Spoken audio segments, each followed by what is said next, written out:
who am I? All right. My name is, of course, Peter Lindgren, as some of you may or may not know. I do YouTube. That's my main thing. I get a lot of questions all the time. It's like, do you really work with YouTube? I'm like, yeah, I do. That's the thing that I do. I did client work back in the day, which was an entirely different thing. But YouTube is the main thing, and I like it. I love it. It's definitely putting me on the spot almost every single month, every single day. And you got to be creative. You got to be willing to hustle a lot when you move into the space of social media, as probably a lot of you know. I am a videographer, influencer, YouTuber. I do a lot of video stuff, not as much now as I did previous on my YouTube channel, but I try to make the occasional, short commercial, short film, that kind of stuff with the, gear that I have access to, being in the position that I am.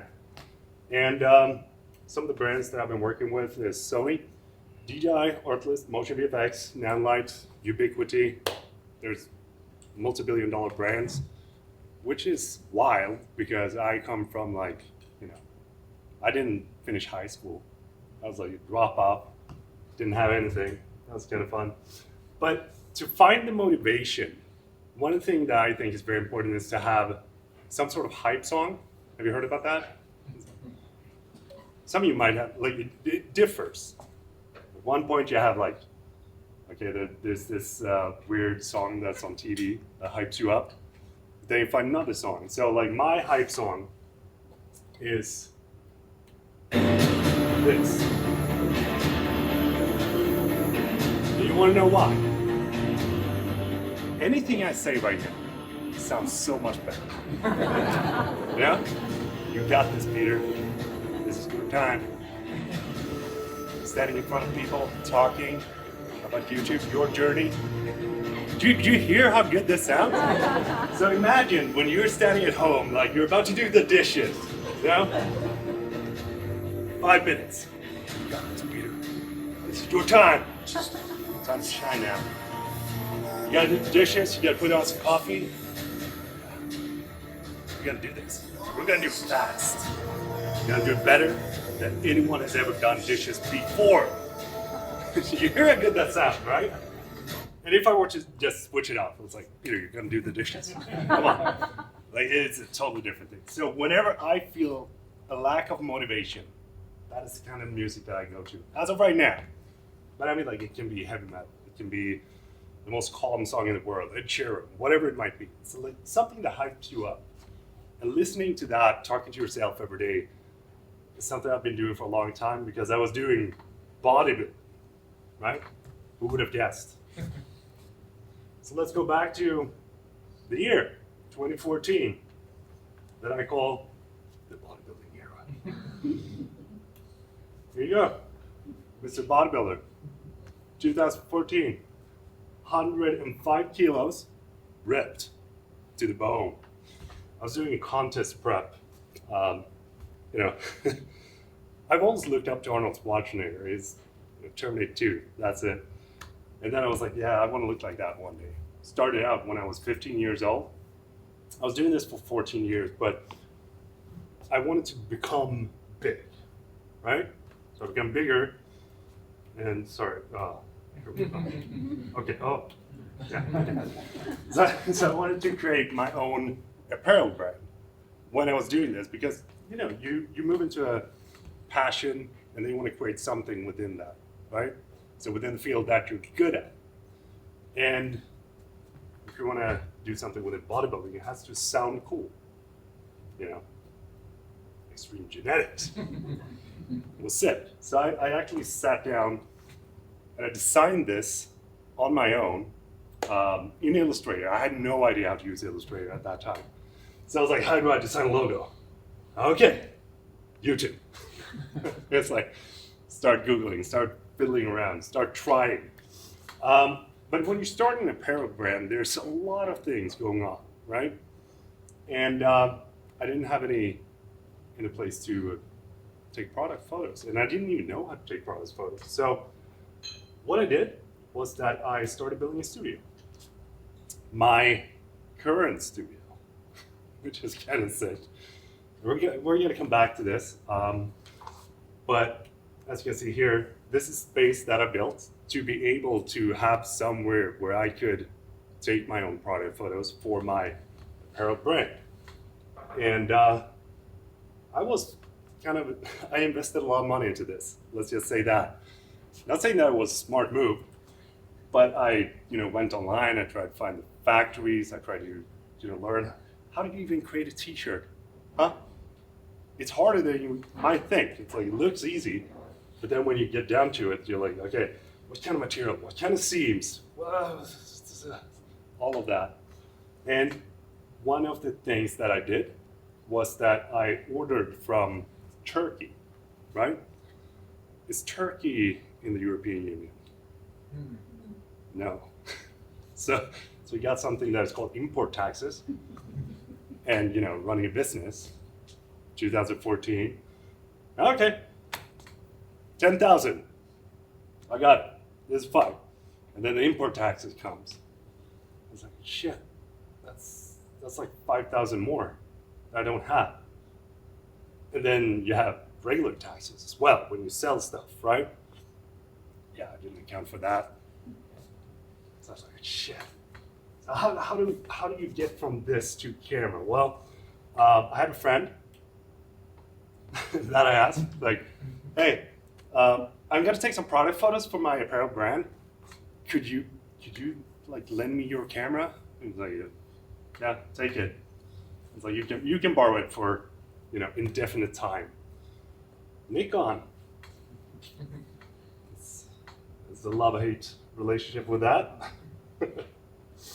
But it's kind of funny because I started to practice a lot with that camera, taking flashes. And at the same time as I was doing that, I was working in a warehouse with the kind of jobs that I could get. Because at this point, this is 2014, again, as I said, I was a high school dropout, no grades, nothing to sort of like fall back on. So what kind of work did I get? None. It was like driving forklift license was the only thing that I had. So 2013, I had a total of 187,000 Swedish crowns, which is approximately 12,000 US dollars a month after taxes, right? And 2014, it went down even more. So 800 US dollars a month. And mind you, like trying to run a business and then having an apartment, spending all your money that you have and nothing left because you're trying to get this business off the ground, and then the tax money comes and then you have no clue. It was rough. So on average, I had around $1,000 a month to live from. This was my whip. I just want to show you that. I think it's cool. Do you see in the back here? This is what we call pumped in the car, filled with aluminum cans. Everything I could to make that money.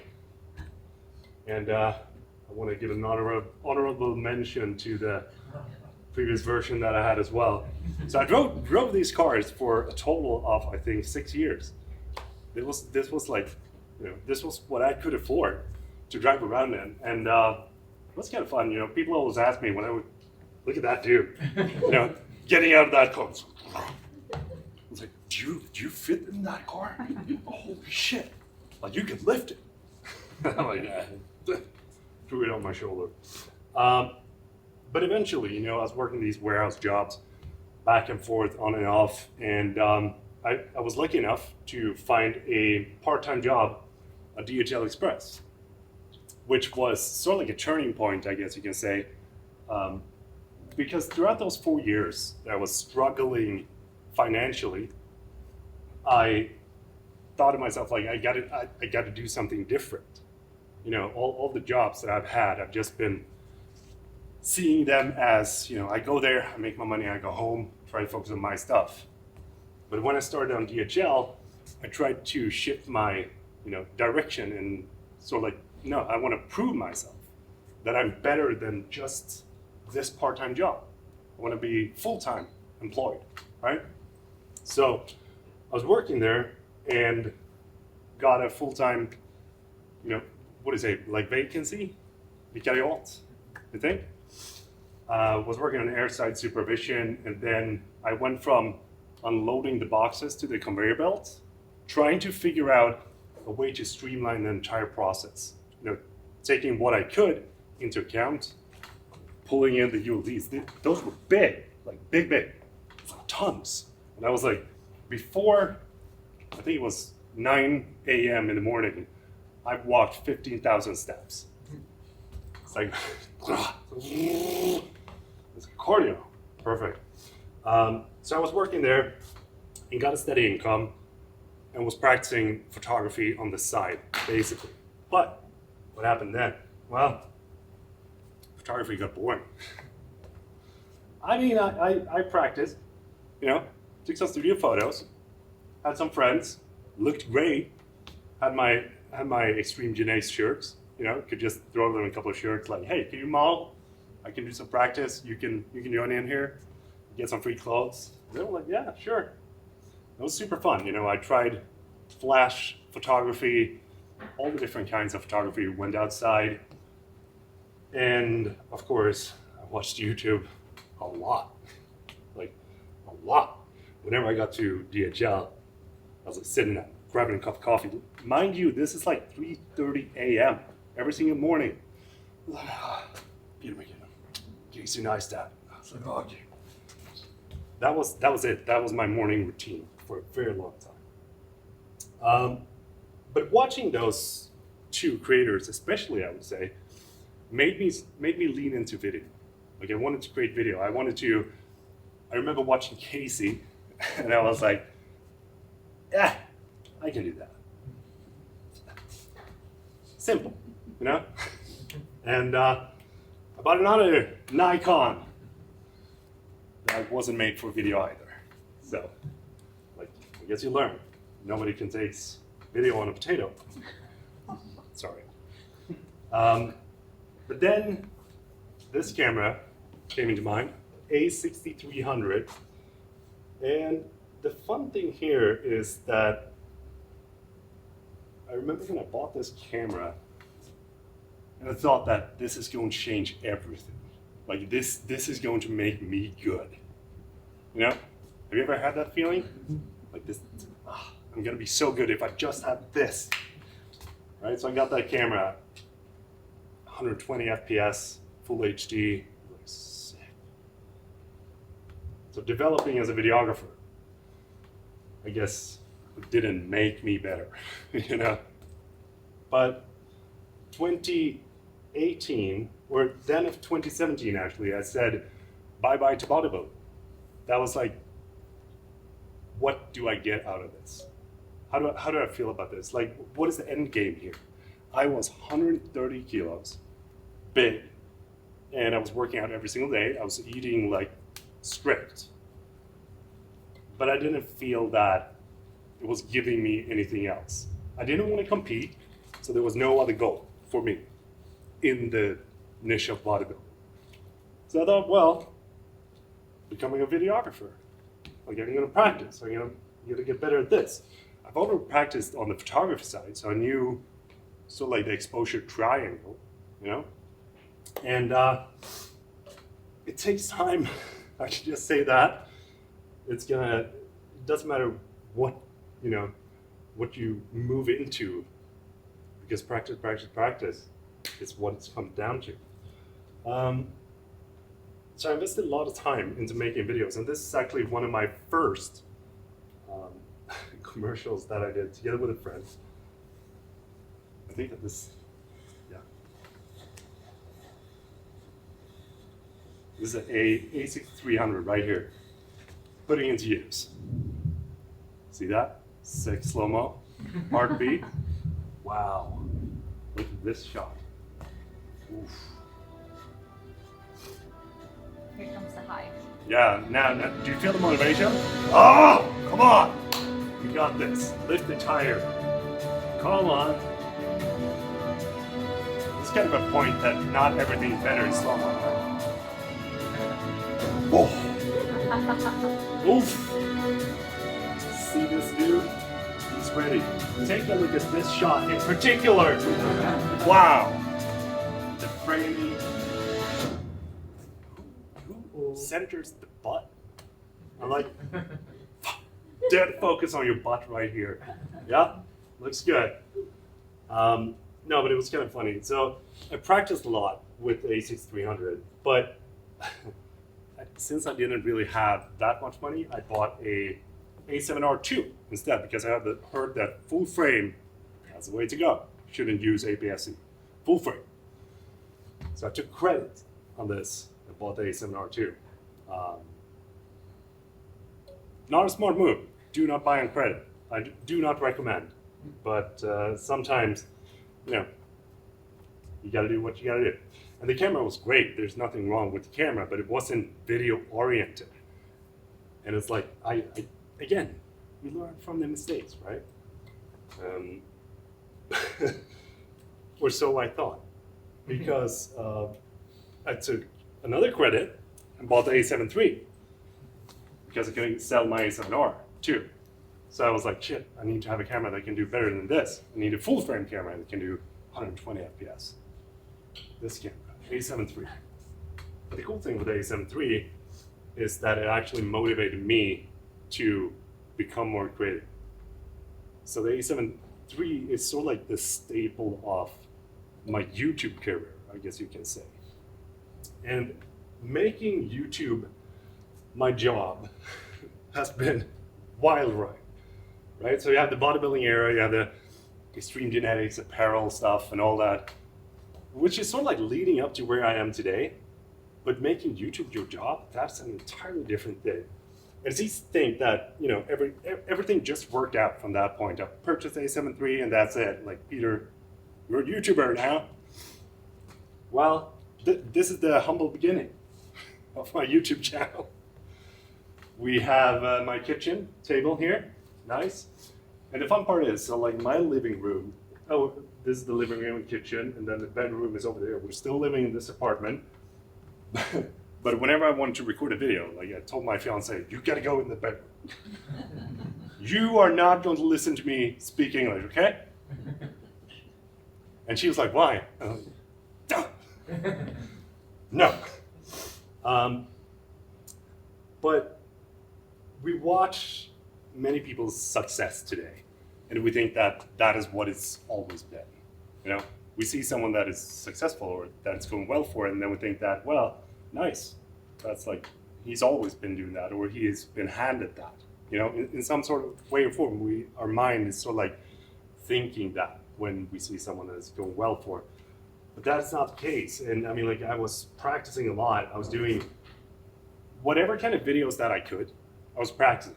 Like, this is just on the Midsummer's Eve. Take my camera, go out and practice, you know, when I didn't have anything to do. Those were kind of videos, like I did a bunch of them. This is just one that I picked. I got like 100,000, it feels like, that I could bring. But made as many things as possible. Asked my friends for work. Like, hey, can I do some work for you? Can I film you? Can I take some photos of you? Is there anything I can do, like we can do together? And I created things out of passion. As I said, you know, that midsummer B-roll for you, it's like, okay, it's like Swedish flag. Ooh. But December of 2018, some of you might remember this picture. If you follow my channel, this is taken with Sony A7R III, the camera that I purchased on credit, you know?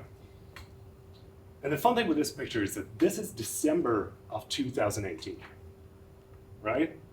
December of 2018, I celebrated 800 subscribers on my YouTube channel. Celebrated. Good to see that. And that was also the time where I quit my job. Now, the fun part here is that back to DHL, you know, I started out working as a loading on the conveyor belt, pulling in the ULDs, working my way up. And when I quit my job, 6 months earlier, I was given the position of a supervisor. So I went from working on the ground floor and then up to working on airside supervision, and then to team leader, and then to supervisor, just because my mental headset was so shifted to I want to provide change instead of just being here to raise my paycheck. And then it's sort of awarded me in that sense. But just because you have a good position doesn't mean that that you like your job. It was when I got to work, one of the things that I just couldn't stand. I was sitting down in, when you have coffee, what do you call it, fikarum here in Sweden. Everyone was negative about everything. And I was sitting there, I was like, shit, I get here every day and everyone is just talking crap about everything. Why am I here? What is my purpose to sit here and listen to you talk about shit that doesn't even affect you? Why am I doing this every day? So I quit my job. I went into my boss and said hey, you know what? I don't want to be here anymore. So I just want to do something else. I want to try the videography thing. And you might think that I've learned from my mistakes, but no savings, no plan. This is Peter all in again. So I still had the credit because, I paid off when I had a good loan or a good job. I had the paycheck coming in after a while, so I had the credit still left, just paying it off slowly. But I could have paid it off much earlier if that was the case. But no savings, no plan. This is the beginning of 2019. Another thing was on the way. No savings, no plan, Peter. Nice. I also rented a studio space together with a friend. No savings, no plan. Standing there, okay, Peter, where do you get the money from? Didn't think of that. And enter Alexander, May. So full speed ahead was sort of my mindset at this point. What do I do? Everything.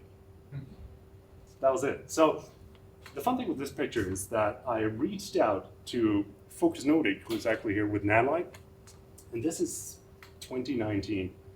So I had, at this point, I think around 1,000 subscribers, something like that, 1,500. And I told them hey, I got the biggest camera channel in Sweden. Could I borrow some lenses, do some stuff?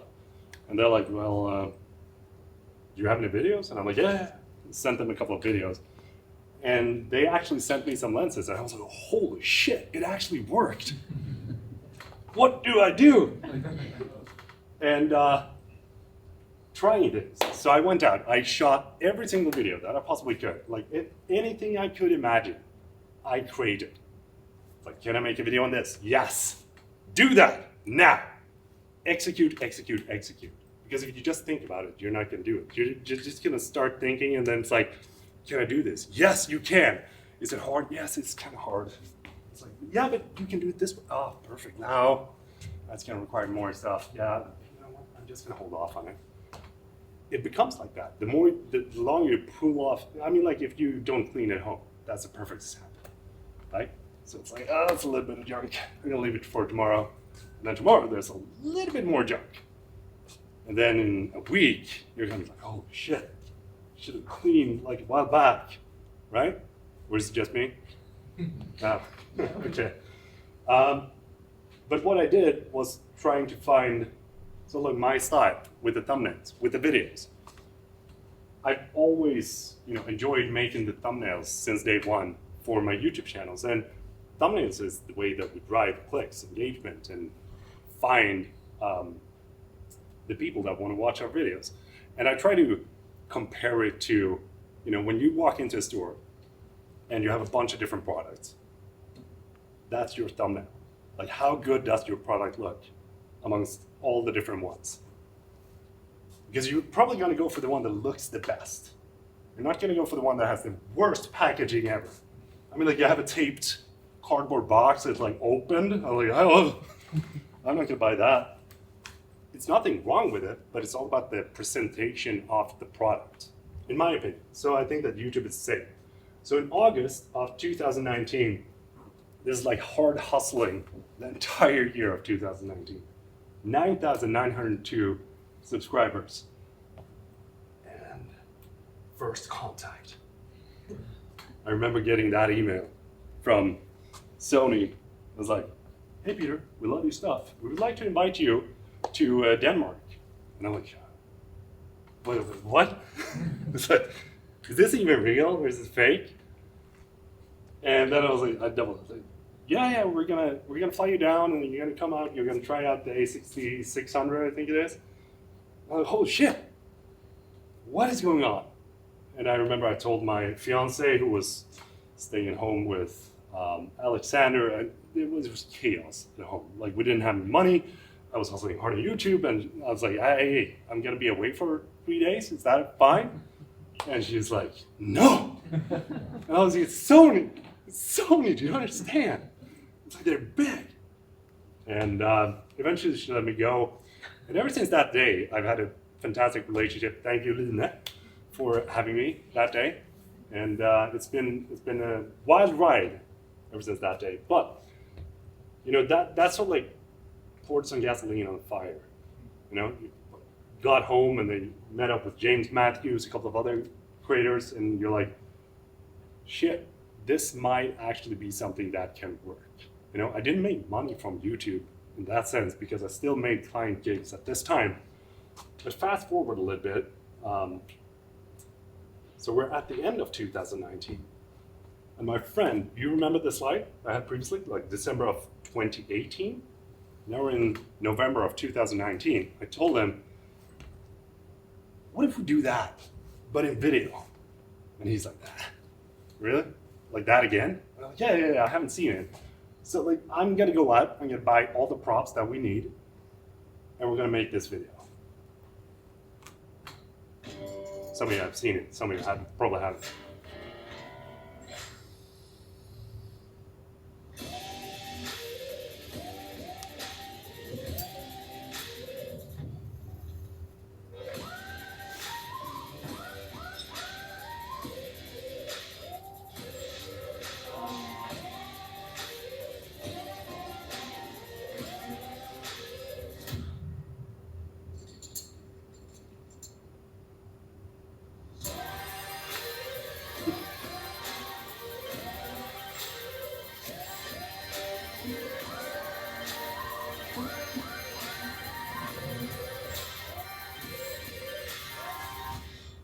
That was fun.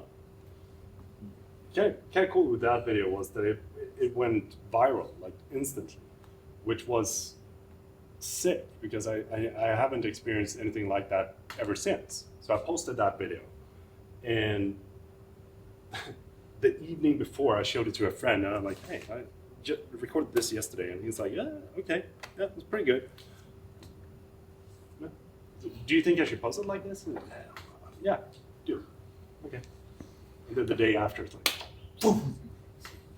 I remember I was lying there sleeping on the couch back then, but I was looking at the numbers. I was like, shit, it has like 3,000 views an hour. And then I was like, waking up in the middle of the night, like updating. 5,000 views per hour? It's like, what is going on? So I went from having, at this point, like in November of 2019, 20,000 subscribers to 150,000 in less than a month. That was sick. So back to this, let's see.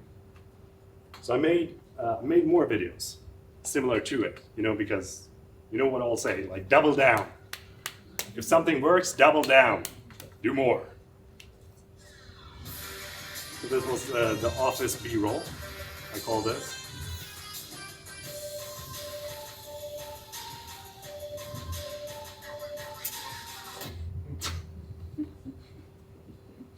This is just good.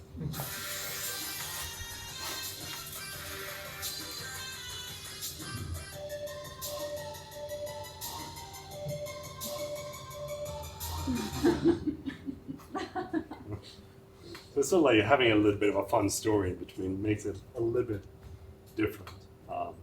And then, was it real? Was it not? Yeah, but so I doubled down on that. I made more and more B-rolls that we called them back then, and people loved them. People were watching, people wanted more, and it helped my channel to go even more viral. So I think from November of 2019 to May 2020, I went from 25,000 to over 250,000 subscribers. And I did not know anything about what I would, like, how do you do this? How do you work as a YouTuber, right? It's like hard. If you get a viral hit, what do you do? It's like, again, put in the work. That was what I did. Just try to put in the work, make as many things as I possibly could. And there's a saying that I really like. It's like luck usually comes to those who work hard. And I think that that is pretty true. It's like, people say, yeah, you were lucky being in the right place at the right time. But if I didn't do the work, I wouldn't be, right? If I didn't put in the hours, I wouldn't have been there. If I didn't learn everything, I wouldn't have been there. So it's easy to say that, like, you were lucky, and I was. But I also did my fair share of preparation to be at that place in the right time. And remember the studio that I built, right, that I showed you? Huh? I went back to it. So what I did towards the end of 2019 was that I realized, you know what, I can't rent this office space anymore because I don't have the money. Back to the old studio, which is, my dad owns this place, and that is the reason why I've been able to remodel it. So this was the first room that I fixed. By any means, not a fancy studio. It's like, there's just a bunch of Philips Hue that made it look cool. And then I expanded, so like behind that door that you can see there, that's the first image that you saw. And then this part is the rest of the attic. And I renovated this myself, mind you, in 2021. And then 2022, built the last part of the attic. Did it myself as well, saving a lot of money.